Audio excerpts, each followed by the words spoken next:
Last year, the Alfa Genus was an incredible pair of mid-range earphones.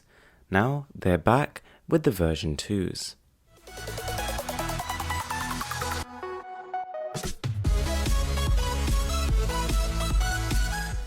At £45, these aren't exactly cheap, but at the same time you're hardly going to have to mortgage to afford them. As we've come to expect from Rockjaw, they came in a very nice box. Presentation was top notch as always, and the included accessories pretty brilliant. We've got 6 pairs of high quality silicone ear tips, 1 nice little carrying case, and then also 3 sets of tuning filters to emphasize separately on the bass, on the treble, and go for a more neutral approach. Now compared to the previous Alfa Genus V1s, I have to say they lack a little bit of personality.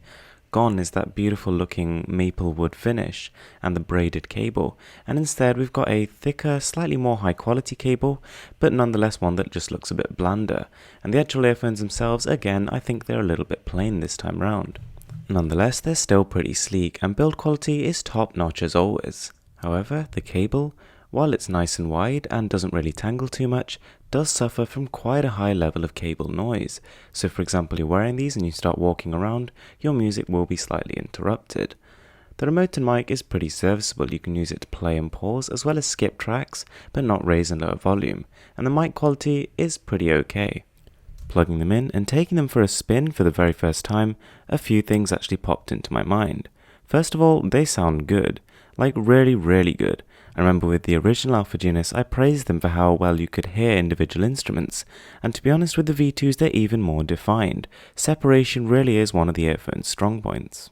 There's a good amount of detail as well, but the real elephant in the room here is the bass. It's really powerful, it punches you in the face, and while for the most part it's very controlled, occasionally it does get a little bit boomy and can get in the way of other parts of the music.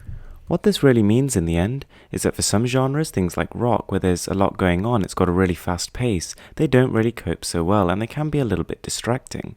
But in some genres, things like dubstep, where it's just kind of beats and tunes, it really works well, they shine, and to be honest they can outdo earphones costing twice as much in those genres.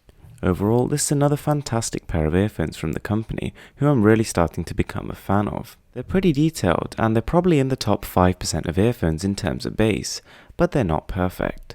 Detail is not the absolute best I've heard, it's still good, and the little bit of cable noise and the not so great mic do detract a little bit from the experience, but nonetheless, I can thoroughly recommend these.